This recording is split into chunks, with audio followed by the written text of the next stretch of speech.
Le numérique est partout, dans notre quotidien, dans nos usages, dans nos choix. Mais son impact n'est pas neutre.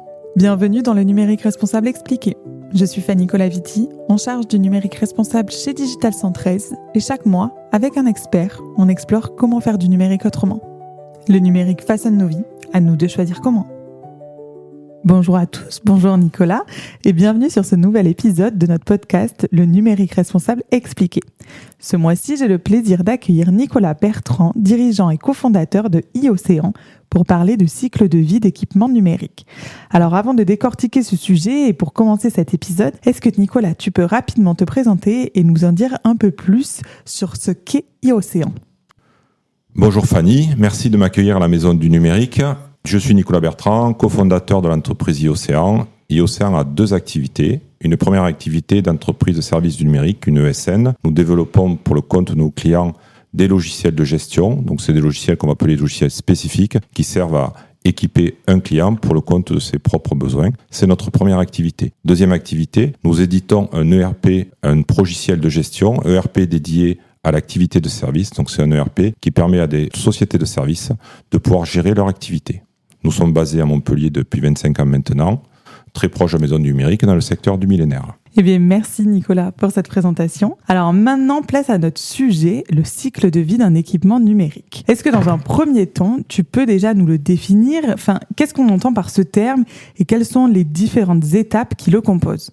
Alors, cycle de vie, en fait, le mot en lui-même veut dire déjà beaucoup de choses. Nous allons parler du cycle de vie d'un équipement numérique, c'est-à-dire mais comment cet équipement numérique naît et comment finalement il meurt en fin de vie. La vie pour un équipement numérique commence à la recherche des minerais qui vont composer cet équipement, que ce soit un ordinateur ou un téléphone par exemple. Et ces différents équipements sont composés de dizaines de matériaux différents. Donc on va commencer par devoir extraire ces minerais. Ça se passe un peu partout sur la Terre. On entend souvent parler de gisements qui permettent d'extraire du lithium pour les batteries, du cuivre, etc., etc. On sait qu'aujourd'hui, ces gisements peuvent se tarir. Donc il y a une vraie contrainte pour le futur pour être capable de continuer à équiper la Terre entière tout en ayant l'accès à de moins en moins de gisements, en tout cas à des tarifs abordables. De ces différents matériaux, les équipements vont être construits. Donc ça va se passer dans différentes usines. Il faut voir que entre le départ, qui est l'extraction des minerais, et l'arrivée dans notre boîte et l'achat d'un équipement, mais beaucoup de choses vont se passer, beaucoup de transports vont avoir lieu, qui vont donner lieu finalement à la fabrication de cet équipement. On rentre ensuite dans la partie que tout le monde connaît, c'est-à-dire on utilise son équipement. Donc ça peut durer plusieurs années, plusieurs dizaines d'années, suivant les usages que l'on en fait, suivant les décisions que l'on prend. Cet équipement, à ce moment-là, il est moins coûteux en termes d'énergie parce que finalement, il n'a besoin que d'une énergie électrique pour fonctionner. Et en fin de vie, quand cet équipement ne peut plus être utilisé, ne peut plus servir des usagers, il va être recyclé. Enfin, en tout cas, idéalement, il va être recyclé parce que des fois, il peut finir dans notre armoire et d'autres fois, il peut finir dans des endroits qui sont totalement interdits. Donc, le cercle vertueux reste de pouvoir recycler cet équipement et de pouvoir finalement extraire quelques matériaux ou en tout cas s'assurer que cet équipement ne sera pas une source de pollution. Donc, est-ce qu'on peut résumer en 3 grosses parties, la fabrication, l'utilisation et la fin de vie finalement, c'est ça ? Exactement, fabrication, utilisation et ce qu'on va appeler le recyclage, la fin de vie de l'équipement. Oui, et on a tendance d'ailleurs à pas voir ces 3 étapes, nous, en tant que consommateurs, utilisateurs, on voit vraiment juste la partie utilisation finalement. Exactement, alors qu'en fait, les impacts, puisqu'on est dans le cadre d'un podcast autour du numérique responsable, les principaux impacts d'un point de vue impact écologique, impact en termes d'émissions de CO2, impact en termes d'épuisement des ressources, se passent au démarrage. Ah ouais, c'était ma question sur la partie fabrication. Extraction, fabrication, c'est là où la plupart des impacts se trouvent. Donc vraiment la partie qu'on ne voit pas du tout, quoi. Absolument.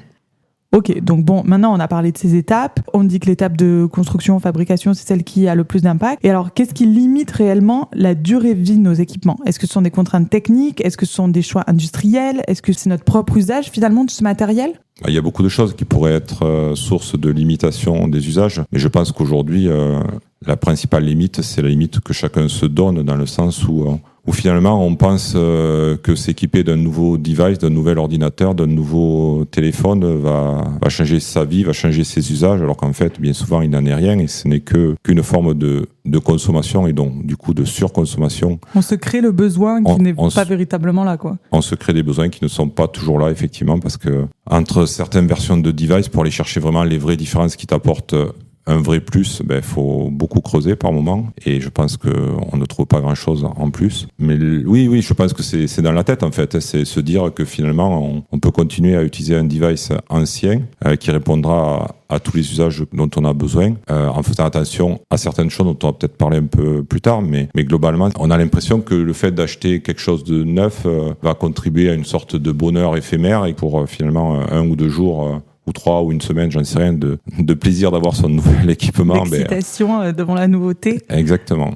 Et est-ce qu'il n'y a pas aussi une partie, parce qu'on parle de fabrication, mais il y a aussi la partie conception aussi qui est importante, qui peut-être limite la durée de vie, non ? Qu'est-ce que tu en penses ? Parce que on a les limitations à un moment donné de nos équipements qui arrivent, quoi. Et ça, c'est fait via la partie conception, qui est bien en amont de la fabrication finalement. Oui, la conception est importante, c'est-à-dire qu'il faut, dans ces critères de choix d'achat, il faut essayer de regarder ce qu'on appelle l'indice de réparabilité, c'est la capacité qu'a un équipement électronique d'être réparé. C'est-à-dire qu'effectivement, il y a eu des moments où certains équipements, si la batterie était morte, c'était fini, on pouvait rien en faire parce que on pouvait pas réellement la changer. Aujourd'hui, il y a quand même je pense une prise de conscience de pas mal d'acteurs du domaine, que ce soit des ordinateurs ou des téléphones, qui amènent à une meilleure réparabilité. En plus, il y a un indice qui existe sur lequel on peut regarder, on peut y faire attention. En tout cas, ce qui est sûr, c'est que se dire que l'ordinateur doit être jeté parce qu'il y a une pièce qui est cassée, c'est dramatique finalement.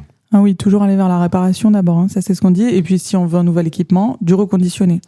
Voilà, aller vers la réparation, chercher la réparation, et puis effectivement, quand on le peut, privilégier du reconditionné. Très bien. Alors là, on a parlé du coup déjà de 2 petits tips, mais si chacun de nos auditeurs, à leur échelle, ils veulent agir sur leurs usages pour prolonger la durée de vie des équipements numériques, quelles actions sont les plus efficaces d'après toi ? Alors si je prends l'exemple de l'ordinateur, pour commencer. L'ordinateur, il va pouvoir durer plus longtemps en fonction, finalement, des logiciels qu'on va utiliser sur ces ordinateurs. Donc, une première chose à faire, c'est très certainement de privilégier des logiciels qui sont utilisables via un navigateur, parce qu'en général, ces logiciels-là sont moins consommateurs de ressources. Et donc, après, pas les installer sur l'ordinateur, c'est ça que tu dis ? Oui, c'est-à-dire que si le logiciel marche sur ton navigateur, que ce soit Edge, Chrome ou un autre, c'est un logiciel qui sera moins consommateur en général qu'un logiciel installé sur ton ordinateur. D'accord.